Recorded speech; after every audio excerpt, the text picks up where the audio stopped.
الحمد لله نحمده ونستعينه ونستغفره ونؤمن به ونتوكل عليه ونعوذ بالله من شرور أنفسنا ومن سيئات أعمالنا من يهده الله فلا مضل له ومن يضلل فلا هادي له أشهد أن لا إله إلا الله وحده لا شريك له وأشهد أن محمدا عبده ورسوله لا نبي بعده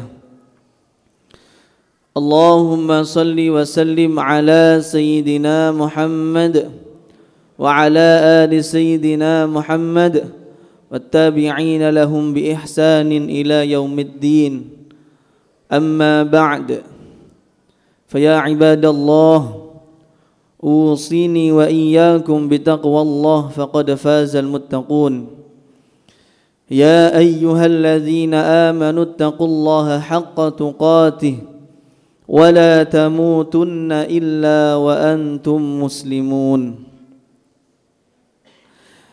Hadirin jamaah Jumat yang dirahmati Allah Subhanahu wa taala. Dalam waktu yang singkat ini khotib akan menyampaikan khutbah dengan tema taubat dan prioritas. Hadirin jamaah Jumat yang dirahmati Allah Subhanahu wa taala. Baru saja kita melewati bulan Ramadan, bulan yang penuh ampunan, bulan yang di dalamnya kebaikan-kebaikan dilipat gandakan dan kesalahan-kesalahan dihapuskan. Sebagaimana janji Allah Subhanahu wa taala, man qama au fi riwayatil ukhra man shoma ramadhana imanan wa ihtisaban ghufira lahu ma taqaddama min dzambihi au kama jaa fil hadis. Barang siapa yang berdiri salat malam atau berpuasa, dalam riwayat yang lain pada bulan Ramadan,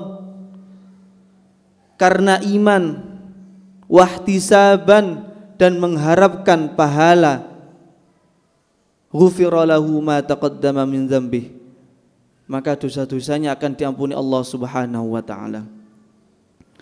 Maka sebagai bagian daripada husnudzon billah, kita berbaik sangka kepada Allah Subhanahu wa taala. Maka kita harus meyakini bahwa Allah Subhanahu wa taala yang telah mentakdirkan kepada kita untuk berpuasa, untuk sholat tarawih dan mengerjakan kebaikan-kebaikan yang lainnya, yang mana itu artinya Allah Subhanahu wa taala memang berkehendak untuk menghapuskan dosa-dosa kita. Maka momen Idul Fitri beberapa hari yang lalu, kita juga sudah berupaya untuk menyambung silaturahim, menyambung ukhuwah, saling memaafkan hak-hak adami sesama manusia. Dalam tradisi kita disebut dengan halal bihalal, maka diharapkan dosa-dosa dan kesalahan kita yang berhubungan dengan sesama manusia juga bisa bersih terhapuskan. Hadirin jamaah Jumat yang dirahmati Allah Subhanahu wa taala. Maka kini tinggal satu langkah lagi, tugas kita yang berkaitan dengan upaya pembersihan dosa. Satu tugas yang seringkali terabaikan. Oleh karena itu Al-Imam Ghazali dalam kitabnya Minhajul Abidin, beliau mengatakan bahwa dosa manusia terbagi menjadi 3, yang mana masing-masing daripada dosa ini memiliki cara khusus untuk menebusnya. Maka yang pertama yaitu dosa haqqullah, dosa kesalahan manusia yang berhubungan dengan melanggar hak Allah, seperti minum khamr, berzina dan lain sebagainya. Dosa jenis pertama ini harus ditebus dengan taubat, penyesalan dan memohon ampun kepada Allah Subhanahu wa taala. Maka inilah yang kita lakukan pada bulan Ramadan kemarin. Kemudian yang nomor 2 yaitu dosa hakul adami, yaitu dosa kesalahan yang berhubungan dengan hak-hak sesama manusia, seperti dosa ghibah, seperti mencuri, mengadu domba, dan lain sebagainya. Untuk menebus dosa ini tidak ada cara lain kecuali dengan cara istihlal, yaitu meminta halal atau meminta maaf, meminta ridho kepada langsung orang yang bersangkutan. Maka dalam tradisi kita disebut dengan halal bihalal.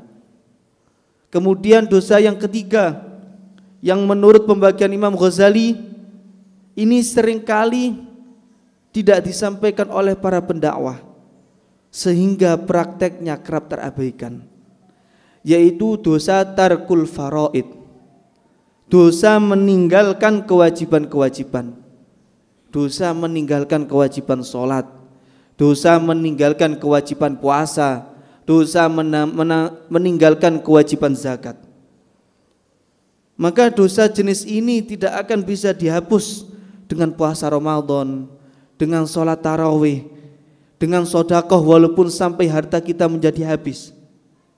Juga tidak bisa dihapus dengan halal bihalal. Satu-satunya jalan untuk menebus dosa ini yaitu kita mengqadha atau membayar kewajiban yang telah kita tinggalkan. Sebagaimana ketika kita mempunyai hutang 10 juta kepada Bapak Fulan, maka tidak serta-merta ketika kita datang ke rumahnya meminta maaf hanya dengan bersalaman-salaman kemudian hutang kita terhapuskan. Tidak, yaitu yang namanya hutang harus tetap dibayar. Oleh karena itu, bagi kita semua khususnya hamba pribadi yang pernah meninggalkan dosa puasa, pernah meninggalkan zakat, pernah meninggalkan sholat, maka wajib hukumnya bagi kita untuk menebusnya, untuk menggantinya pada waktu yang lain.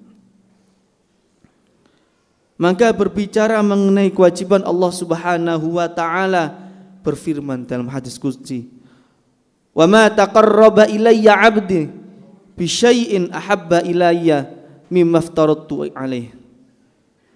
Dan hambaku tidaklah mendekatkan diri kepadaku dengan amalan yang lebih afdol melebihi amalan-amalan yang bersifat wajib. Maksudnya menjalankan ibadah wajib kepada Allah Subhanahu wa taala lebih dicintai daripada amalan-amalan sunnah. Pahala ibadah wajib tidak bisa dikalahkan dengan ibadah-ibadah sunnah. Sedangkan umumnya kita sebagai manusia yang seringkali lalai dengan hawa nafsu lebih gemar memperbanyak amalan sunnah dan mengabaikan amalan wajib. Hal ini sudah pernah diperingatkan oleh Al-Imam Athaillah Ibnu As-Sakandari, yang mana beliau menulis dalam kitabnya Al-Hikam, beliau mengatakan, min alamati ittiba'il hawa al-musara'atu ila nawafil khairat wat takasulu anil qiyami bil wajibat. Maka daripada tanda-tanda kita mengikuti hawa nafsu, yaitu kita bersemangat untuk melakukan ibadah-ibadah yang sunnah dan bermalas-malasan daripada mendirikan melaksanakan ibadah-ibadah yang wajib. Kita rajin bersedekah berjuta-juta, akan tetapi kita masih mempunyai hutang kepada tetangga yang belum dibayar. Kita rajin menyumbang pembangunan masjid, akan tetapi zakat kita, zakat mal ataupun zakat perdagangan tidak pernah kita tunaikan. Kita rajin sholat tarawih dan selalu duduk paling depan ketika sholat Id, akan tetapi sholat wajib kita selalu bolong-bolong. Bahkan sholat subuh ketika hari Id tidak pernah kita tunaikan. Itu semua bukan ibadah, akan tetapi hawa nafsu. Bukan pahala yang kita dapatkan, melainkan bisa menjadi dosa yang akan kita dapatkan.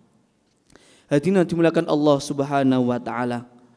Mari pada momen yang mulia ini, momen bulan Syawal, ketika iman kita masih semangat setelah melewati bulan Ramadan, kita benahi diri kita, kita introspeksi. Kita harus tahu mana yang prioritas. Kita utamakan ibadah-ibadah yang wajib, yang pahalanya besar, yang meninggalkan adalah dosa, daripada kita bersemangat dalam mengerjakan amalan-amalan yang sunnah. Maka ketika kewajiban-kewajiban kita sudah terpenuhi, maka kita sempurnakan dengan amalan-amalan yang sunnah. Semoga Allah Subhanahu wa taala senantiasa memberikan taufik dan hidayah kepada kita agar senantiasa bisa menjalankan kewajiban-kewajiban dan bisa menyempurnakan dengan amalan-amalan yang sunnah. Amin amin ya rabbal alamin. A'udzu billahi minasyaitonir rajim. Bismillahirrahmanirrahim. Wa ma kana lil mu'minin wala mu'minatin idza qadallahu wa rasuluhu amran ay yakuna lahumul khiyaratu min amrihim wa may ya'sillaha wa rasulahu faqad dhalla dhalalan mubina. Barakallahu li wa lakum fil Qur'anil 'azim. ونفعني وإياكم بما فيه من الآيات والذكر الحكيم وتقبل مني ومنكم تلاوته إنه هو الغفور الرحيم.